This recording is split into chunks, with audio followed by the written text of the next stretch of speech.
Ayun, pasapaw na ang ating palay, no?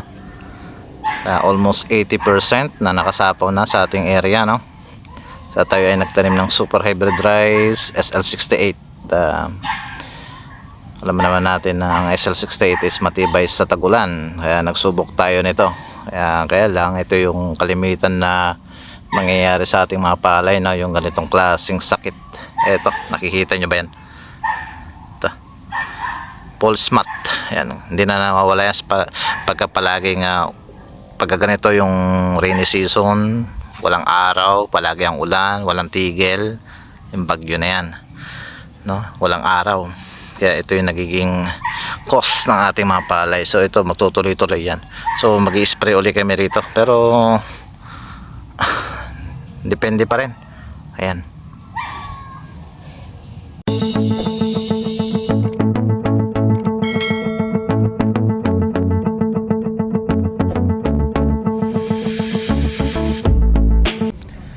Magandang araw mga ka-hybrid, Lakbay Farm Vlog. Nagbabalik muli sa aking YouTube channel. At kung bago ka lang sa aking YouTube channel, huwag mo kalimutan mag-subscribe. Pakihit na rin po ang notification bell para lagi po kayong updated sa mga bagong uploads at mga videos natin. Okay, for today's video ay matagal tayo po ay hindi tayo nakapag-upload sa hindi malamang kadahilanan ay ayun. Pero ang una kadahilanan doon ay yung almost 3 months hindi tayo naka-upload, no? Yung system natin hindi tayo nakakapasok. Pangalawa ay yung mga protocol na dapat sana ay ina-update ko kayo ay hindi ko po kayo na-updatean gawa nga nung sa system ay hindi tayo nakapag-upload, hindi tayo nakakapag-update dahil nga ay hindi siya makapasok. Kaya yon, almost 3 months. Ayun, pero naayos na natin at pwede na tayo ulit mag-video at mag-update ang ating mga sitwasyon dito sa aming area, no? So ngayon nagtanim kami ng nitong wet season super hybrid rice SL68 at SL12 at saka yung galing sa Vietnam, yung hindi yung ST25, no? Yung Vietnam rice, yung BIATNAM, Vietnam. Yun yung aming maitinanim nitong wet season. So pakita ko lang muna sa inyo itong unang-una itong SL68 kasi kaya namin tinanim ito. May nagsabi sa amin at nakikita ko rin naman at matibay ito sa rainy season. So pero hindi natin maiwasan pa rin yung umatake sa ating palay, yung pulse mat. Yan, pulse mat. Yan. Common na yan sa ating mga farmers natin na nakakaranas ng ganitong klaseng pulse mat pag ganitong rainy season, yung ulan ng ulan ng 2 weeks, 3 weeks, yung mga past few weeks. Ayan, palagi ang ulan, hindi umaaraw. Yan, so nakita nyo naman, nasilip nyo yung pulse mat na pinakita ko dito po sa amin tanim na SL68 super hybrid rice. Ayan, so bago yan, pakita ko muna sa inyo yung sitwasyon ng aming SL68 kung ano na po itsura ngayon. So almost 80% na ano siya, no? Naka sapaw na. So ayan, so tara, let's go. Ayun, isang magandang araw na po mga ka-hybrid, isang makulimlim na panahon na naman. So yun, matagal tayong hindi tayo nakapag-upload. Ayan, dahil sa mga ayun, nasabi ko naman yon yung mga dahilan ko kung bakit hindi tayo nakapag-upload almost 3 months. So yan, back to issue na tayo ngayon. So sana ay maging continue na tayo rito, no, sa pag-upload natin kahit busy. So yan, back to issue na tayo ngayon. So ayan, nakikita nyo mga ka-hybrid, no? Wala muna tayong isi-shoutout. So paki-comment sa aking comment section yung mga gusto magpa-shoutout ulit. Ayan, next vlog ay tayo magsi-shoutout. Ayan, okay. Ito na ang ating nagiging sakit issue natin ngayon sa ating mga tanim, itong pulse mat pag ganitong ulan ng ulan. So ito nga pala yung ating tanim na super hybrid rice SL68.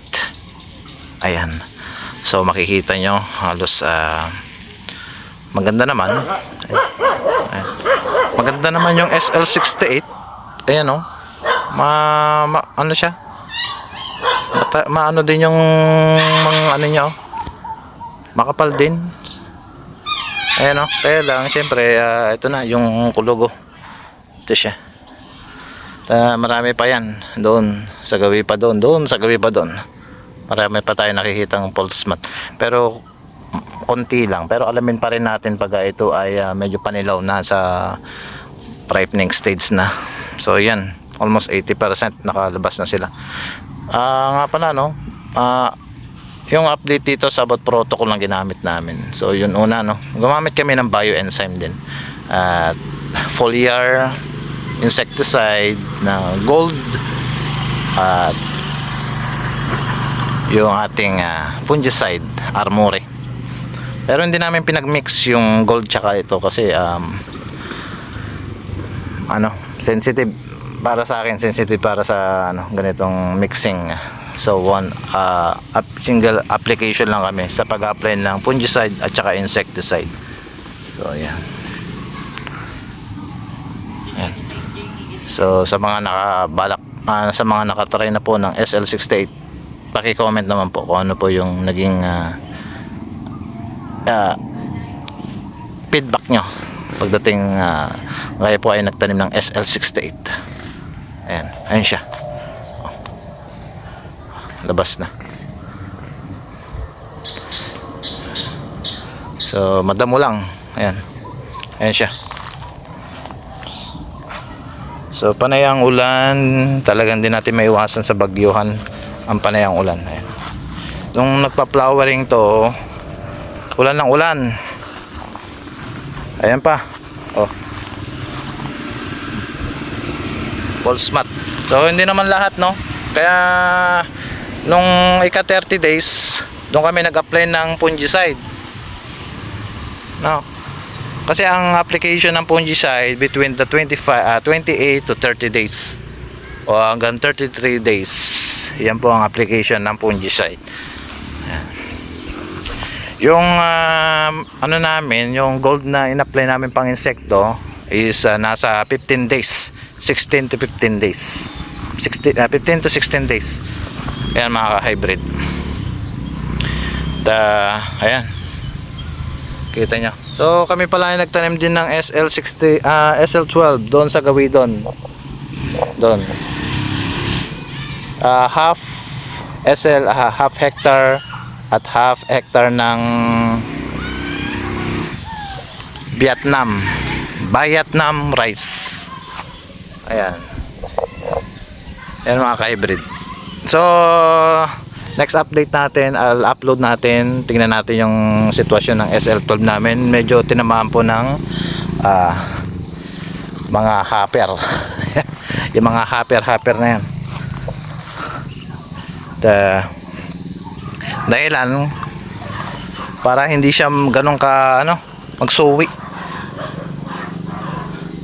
Di katulad nito, matikas din magsuwi, kaya lang may mga ganitong klaseng nangyayari, ayan, hindi siya tumubo, hindi siya na lumaki, bumansot. Ayan, bumansot siya, pero ayan, nakaungar siya. Pero ito sinugutan namin, kaya lang hindi na to late na siya na bumansot talaga, hindi na tumangkad. Meron pa, at saka yung yung zinc deficiency, inatake din to ng zinc deficiency. So hindi na namin na-apply ng pang zinc dahil lang para maging ganyan. So tinamaan din ng zinc deficiency ito, mga ka-hybrid. Ayan, may mga bansot, hindi na siya lumaki. Ayan, ganyan na siya kasi tinamaan nga ng paninilaw. So ang hirap kasi na magpatuyo ang hirap magpatuyo ng ganitong stage pag ulan ng ulan.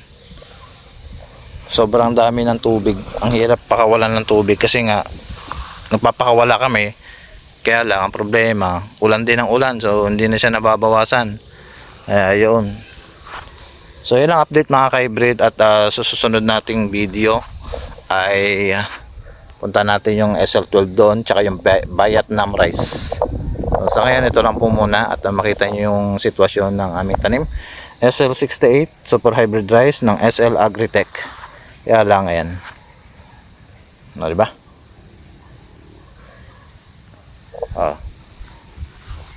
So mag-ingat po tayo at God bless.